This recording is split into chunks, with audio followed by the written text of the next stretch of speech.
Bab 159, Turun Dalam. Diunggah oleh Baca Suara. Ada implikasi radikal jika para kurcaci benar-benar bersekutu dengan Alakrian, tetapi terlepas dari dugaan saya perlu memastikan kecurigaan saya bukan hanya saya yang terlalu skeptis. Butuh sekitar 1 jam lagi untuk menemukan salah satu pintu masuk tersembunyi ke kerajaan bawah tanah para kurcaci, tetapi itu pun hanya mungkin dilakukan dengan bantuan Rilmir. Napasmu tegang, Sylvie mencatat dari dalam jubahku saat aku dengan hati-hati mengusap jari-jariku kelipatan samar, disamarkan agar terlihat seperti retakan biasa di sepanjang tebing curam. Tidak apa-apa, saya hanya menggunakan Rilmir terlalu lama, itu saja, saya menjawab sambil menatap lengan saya. Tanpa tanda emas terukir di dalam diriku dan penglihatanku kembali normal, aku menyadari betapa pucatnya tubuhku, itu bukan jenis pucat yang diinginkan gadis-gadis, tetapi pucat sakit-sakitan yang membuatmu khawatir akan kesejahteraanmu. Aku merasa aku seharusnya tidak perlu mengingatkanmu, tetapi apakah kamu tahu bahwa ada konsep yang disebut moderasi yang bekerja baik pada pikiran dan tubuh? Mengabaikan omelan ikatanku, aku mencoba mendorong pintu masuk yang tersembunyi sekali lagi. Meskipun ditambahkan mana untuk memperkuat tubuhku, pintu tanah menolak untuk bergerak. Pasti harus ada semacam cara untuk membukanya. Saya melewatkan sesuatu. Aku terus menggeser tanganku, yang dikelilingi oleh atribut-atribut bumi, di sepanjang pintu yang tersembunyi. Mungkin kamu harus menjadi kurcaci untuk diizinkan masuk, renung Sylvie. Tidak, saya sangat meragukan bahwa ada tanda tangan mana yang spesifik yang hanya bisa dimiliki oleh para kurcaci selain yang menyimpang, dan jika itu masalahnya, lebih dari 80% populasi mereka tidak akan bisa masuk melalui pintu mereka sendiri. Tidak, harus ada yang berbeda, saya pikir saya mengerti. Aku segera berlutut, mengirim Sylvie berjatuhan dari jubahku dengan gerakan tiba-tiba. Kamu mungkin tidak perlu menjadi kurcaci tetapi kurcaci pasti membangun ini, jadi aku harus bertindak seolah-olah aku adalah satu. Aku menjalankan tanganku melalui dinding berbatu sekali lagi, menyingkirkan semak yang menutupi sebagian besar bagian bawah pintu tersembunyi. Ah, tingginya, dia berseru, suaranya yang bersemangat terngiang-ngiang di kepalaku saat dia naik ke atas bahuku. Setelah beberapa menit berusaha menemukan pegangan, tombol, tuas, apa saja, untuk membuka mekanisme kunci, akhirnya saya menemukannya. Sekitar 4 kaki dari tanah, dekat punggungan pintu, tangan kiriku tenggelam ke dalam tebing. Pada awalnya, rasanya seperti aku secara tidak sengaja menyentuh semacam getah atau zat seperti lem, tetapi ketika aku menaikkan output mana ke tanganku, viskositas dinding berubah. Ketika saya bermain-main dengan mekanisme unik dari pintu ini, saya menyadari bahwa itu bukan tentang berapa banyak atribut bumi mana yang Anda masukkan ke tangan Anda, tetapi pola yang tepat dari tingkat mana yang Anda panggil ketika Anda memasukkan tangan Anda lebih dalam ke kunci tersembunyi. Jika level output mana dapat diukur dari nilai 1 hingga 10, maka saya perlu menemukan kombinasi yang tepat antara angka-angka itu untuk berhasil membuka kunci pintu masuk ini.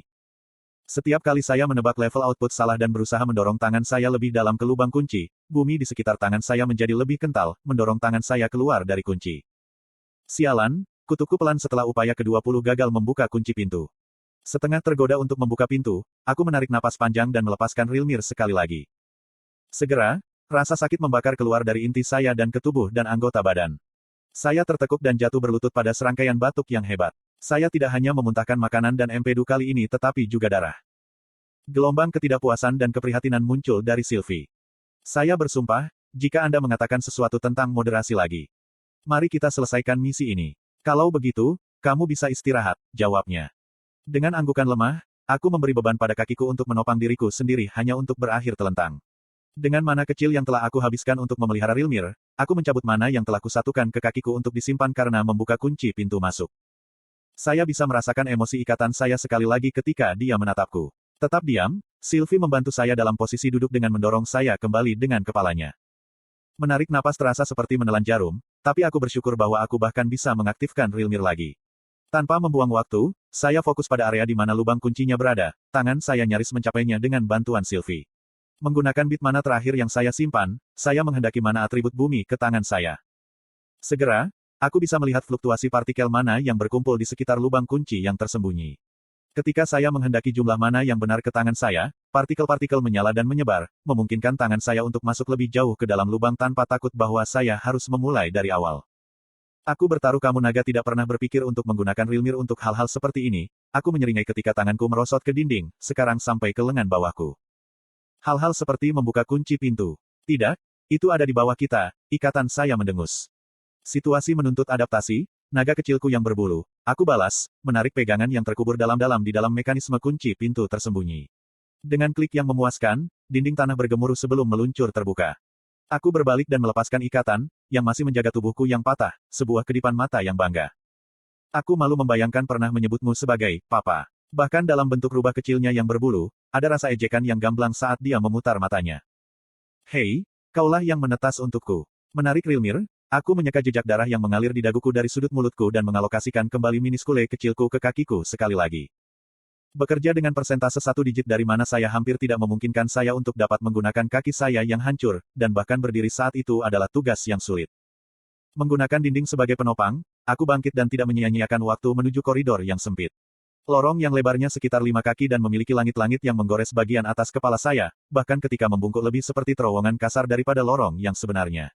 Untungnya, ada lilin yang memancarkan cahaya redup di dalam lubang-lubang kecil yang digali di kedua sisi dinding. Tanpa perlu mana selain dari memperkuat kaki saya bisa mengambil keuntungan dari waktu singkat ini untuk menggunakan mana rotation dan mengisi kembali inti kosong saya.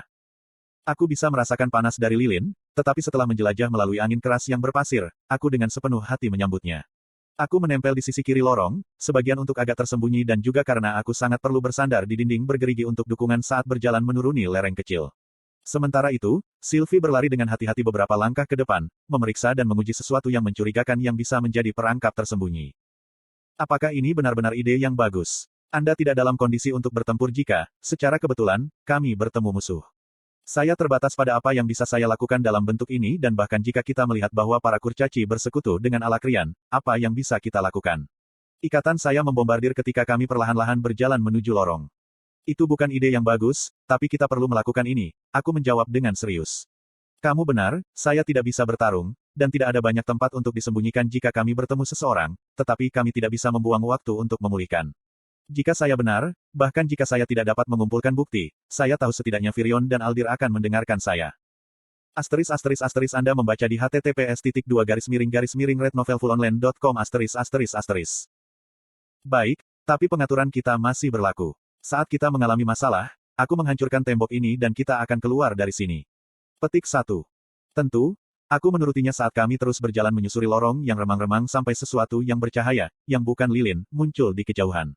Saling bertukar pandangan satu sama lain, ikatan saya dan saya berjalan menuju cahaya. Terowongan itu melengkung sedikit lebih dekat ketika kami sampai pada cahaya yang tenang dan telingaku mampu menangkap gema suara yang jauh. Suara-suara itu semakin keras ketika kami berdua terus menuruni terowongan, tetapi terlalu banyak hal yang terjadi secara bersamaan sehingga aku tidak bisa membedakan suara-suara tertentu. Ada percakapan dan gema, beberapa langkah kaki tajam, serta dentang logam. Akhirnya, setelah beberapa menit terhuyung-huyung dengan mantap, jalan keluar terowongan berada tepat di depan. Dengan punggungku menempel di dinding, aku melangkah ke arah pintu keluar, berhati-hati agar tidak menendang batu kerikil secara tidak sengaja atau membuat suara lain yang mungkin membuat waspada seorang penjaga yang mungkin ada di sudut. Merasakan tidak ada tanda-tanda aktivitas di luar terowongan, Sylvie dan aku dengan cepat beringsut ke tepi pintu keluar di mana tirai bayangan menyembunyikan kami dari mata yang tidak curiga. Kami menatap kosong pada besarnya apa yang kami temui. Lorong terbuka ke sebuah gua besar dengan langit-langit berkubah sehingga tanpa ketidaksempurnaan bahwa, untuk sesaat, aku ragu bahwa kami masih di bawah tanah. Alih-alih lilin, obor besar berbaris di dinding untuk mengungkapkan seberapa besar sebenarnya gua itu dan siapa yang ada di dalamnya. Aku melepaskan serangkaian kutukan di kepalaku saat aku mengintip ke bawah. Di tengah-tengah lantai gua, kira-kira 2 lantai di bawahnya, adalah gerbang teleportasi besar yang dikelilingi oleh kurcaci dan terus-menerus keluar dari gerbang berkilauan adalah pasukan Alakrian. Sebelum saya bisa melihat lebih dekat apa yang sedang terjadi, suara langkah kaki mendekati terowongan yang kami lalui membuat saya berputar kembali. Gua besar itu tampak seperti sarang lebah, dengan lusinan terowongan lainnya tersebar seragam di sepanjang dinding. Lusinan anak tangga yang diukir dari batu berbaris di dinding, masing-masing mengarah ke terowongan yang berbeda, dan mendekati terowongan yang dilewati Sylvie dan aku adalah satu peleton tentara Alakrian. Aku mengeluarkan kita dari sini, ikatanku menyatakan, tubuhnya sudah mulai bersinar. Belum, berfokus pada salah satu pintu masuk ke sebuah terowongan hanya beberapa meter jauhnya, aku berhasil mengeluarkan bebatuan. Aku segera mendengar kesibukan saat peleton berputar, senjata dan armor berdentang. Menggunakan kesempatan itu, aku dengan cepat mengambil ikatanku dan memegangnya erat-erat di dadaku. Ratakan diriku di sudut pintu masuk dan dinding sebanyak mungkin, aku mengerahkan lebih banyak mana yang telah kukumpulkan dalam perjalanan ke sini dan menghendaki tirai batu dari dinding untuk mengelilingi kami.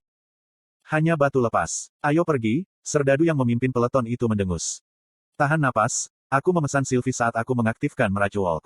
Menyatukan mana atmosfer di sekitar kita untuk menyembunyikan kehadiran kita adalah sesuatu yang aku tidak pernah perlu gunakan sejak kembali ke Dicaten, tetapi dalam situasi ini di mana penyihir musuh akan berbaris hanya beberapa inci dari kami, aku tidak ingin ambil risiko. Di dalam peti mati di bumi, aku dikelilingi oleh kegelapan total. Aku bisa mendengar barisan serdadu para prajurit yang serempak ketika mereka melewati kami, langkah kaki mereka yang disengaja bergema di dinding terowongan. Mereka begitu dekat sehingga aku bisa mendengar bisikan para prajurit yang hening. Menurutmu kapan kita akan pulang ke rumah? Sebuah suara bergumam. Mengapa? Sudah merindukan keluargamu. Sebuah suara serak mengejek. Hanya fokus pada memeras beberapa prestasi melalui perang ini. Darahmu akan bersyukur jika kamu akhirnya bisa mengeluarkannya dari gubuk kecil yang kamu sebut rumah. Petik 2. Virtra hebat, kalian berdua diam, desis kasar. Seluruh tim kita akan berjaga malam jika kalian berdua terus melakukannya. Mau tak mau aku menjadi asyik dengan percakapan mereka. Cara mereka berbicara agak mirip dengan kami tetapi istilah-istilah tertentu, seperti, darah, dan, Virtra hebat, saya hanya bisa menebak dari konteks mereka. Ini membuat saya berpikir, bagaimana bisa dua benua berbeda yang hampir tidak memiliki kontak satu sama lain menjadi sangat mirip dalam bahasa mereka. Kakek memberitahu saya bahwa itu adalah intervensi Asura, ikatan saya berdentang, suaranya tegang bahkan di kepala saya. Asura sering mengirim perwakilan untuk diam-diam membantu memajukan Alakria dan dicaten saat dibutuhkan. Dia menjelaskan bagaimana mereka akan mengambil bentuk makhluk yang lebih rendah, meskipun sangat cerdas, dan membantu mereka maju selama berabad-abad. Petik 1. Seperti bagaimana Anda Asura memberi kami artefak saat itu? Saya bertanya. Yup, kecuali itu, ternyata, kami sudah melakukan jauh sebelum itu. Artefak-artefak itu seharusnya merupakan perubahan yang agak drastis yang para Asura pilih untuk lakukan agar yang lebih kecil tidak punah. Petik 1. Aku mengerti, aku merenungkan. Itu adalah pemikiran yang menakutkan untuk berpikir bahwa mungkin para jenius dari dunia lama saya sebenarnya adalah dewa yang dikirim dari atas untuk membantu kita bertahan dan berkembang. Ketika menit demi menit perlahan berlalu, percakapan para prajurit tidak banyak membantu meringankan ketidaknyamanan dari situasi kami. Bahkan tanpa retakan di peti mati yang disulap untuk memberikan udara yang bernapas, itu menjadi hampir tak tertahankan dan panas. Saya mencoba untuk fokus hanya pada menjaga meracu Walk untuk menyembunyikan kami dari siapapun dengan rasa tajam ketika bunyi keras mengguncang celah tertutup tempat kami berada. Apa yang sedang kamu lakukan? Tentara lain berbisik tidak sabar. Celah tanah berguncang sekali lagi ketika prajurit yang sama menabrak dinding yang saya bayangkan sekali lagi. Saya siap bertarung. Tetap di belakang saya, ikatan saya memberitahu, suaranya menurun menjadi geraman sengit dalam pikiran saya. Diam? Aku membentak, berusaha menjaga hatiku agar tidak keluar dari tulang rusukku. Ujung pintu masuk ini berbeda dari sisi yang lain, prajurit itu menjawab dengan ragu-ragu kepada rekannya. Dan itu terdengar agak hampa ketika aku memukulnya. Ada jeda singkat di mana aku hampir takut kalau mereka akan menyelidikinya lebih lanjut, tetapi yang mengejutkanku rekannya itu hanya mengejek. Virtra yang penyanyang, saya tahu Anda hijau tetapi tidak menahan yang lain hanya karena Anda melihat sesuatu yang aneh. Kami berada di benua yang berbeda. Petik 2. Aku nyaris menghela nafas lega ketika suara langkah kaki terdengar lagi, perlahan-lahan mereda ketika mereka menaiki terowongan yang baru saja kami turuni. Setelah memastikan bahwa semua tentara telah lewat dan tidak ada orang lain yang datang, saya membuka lubang kecil untuk mengamati sekeliling kami. Hanya setelah beberapa menit saya mencabut mantra saya. Kami mendapatkan untuk apa kami datang ke sini. Sekarang mari kita kembali untuk memberitahu Virion agar Anda benar-benar dapat beristirahat untuk menyembuhkan luka Anda, Sylvie memohon. Ya, ayo pergi, aku setuju. Bahkan dengan teknik penyembuhan unik Sylvie yang menggunakan ether, kakiku berada di ambang kehancuran dan satu-satunya istirahat singkat yang aku dapatkan adalah ketika aku pingsan di punggungnya saat datang ke sini. Sudah merenungkan cara terbaik untuk menyampaikan berita penting ini kepada Virion dan Aldir dan tindakan pencegahan yang perlu saya ambil untuk berjaga-jaga jika ada yang terjadi di selatan dan saya perlu bertarung melawan dua tombak kerdil, saya hanya melirik kembali ke gua langit-langit berkubah. Ketika tentara Alakrian yang hadir tiba-tiba semua berlutut, menghadap gerbang transportasi. Setelah menghadapi dua pengikut dan bahkan mengalahkan satu, saya berpikir bahwa saya akan siap menghadapi Sabit. Bahkan di bawah kecurigaan bahwa para kurcaci mengkhianati Dicaten, saya yakin bisa memenangkan perang ini. Tapi ketika sesosok tubuh berpakaian obsidian melangkah keluar dari gerbang itu, aku merasa terguncang. Berada di sini, nyaris berdiri dengan kedua kakiku sendiri, aku merasa seperti berkedip-kedip melawan angin. Saya merasa putus asa.